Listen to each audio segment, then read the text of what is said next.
So right now we have a lot of confusing things going on in our society, Yeah. and it's very difficult for people to really comprehend what is going on and what's good and what's bad. And of course, in my day, things were much clearer. There seemed to be a very clear line what was acceptable and what wasn't, and I guess society at that time, because I think most people were brought up under some established religion. It didn't really matter what it was, but the reality is, they were brought into it. Same as my children, they were raised as Catholic. What they do with that is entirely up to them. But at least they have a reference point.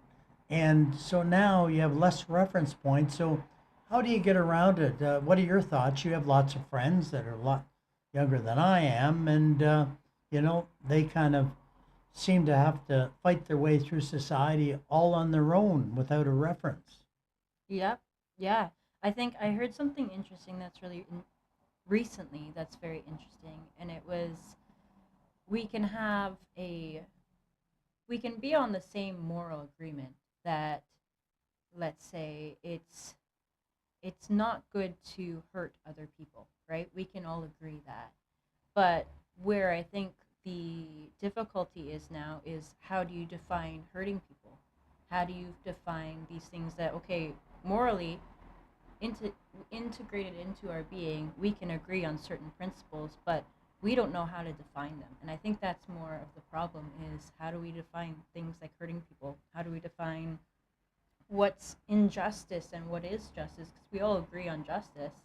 And I think that's where particulars of perhaps a religion, like you were saying, well, people had that defined for them in whatever religion they grew up in. When you're going out into your own life without a religion, you're creating it all for yourself. Well, then all those little intricate bits are up for every individual person to decide for themselves. And I think that's where we get a lot of confusion and disagreement, is not the heart of the principles, but the definition of them themselves. Yeah. No, and the one thing is, because we talk about immorality in our society and that, and I'm not sure if you would agree or disagree, but I've always had the kind of the belief morality only comes from God. Like good behavior and good and bad, and that society, unfortunately, can create what's good and what's bad, where morality really only follows the will of God. Mm-hmm. And personally, I don't think there's any natural morality. There might be good people and all that, and I don't get me wrong. I don't think someone has to be religious, but it's a lot easier to really have a high moral standard if there's something backing it up. So, got any thoughts on that?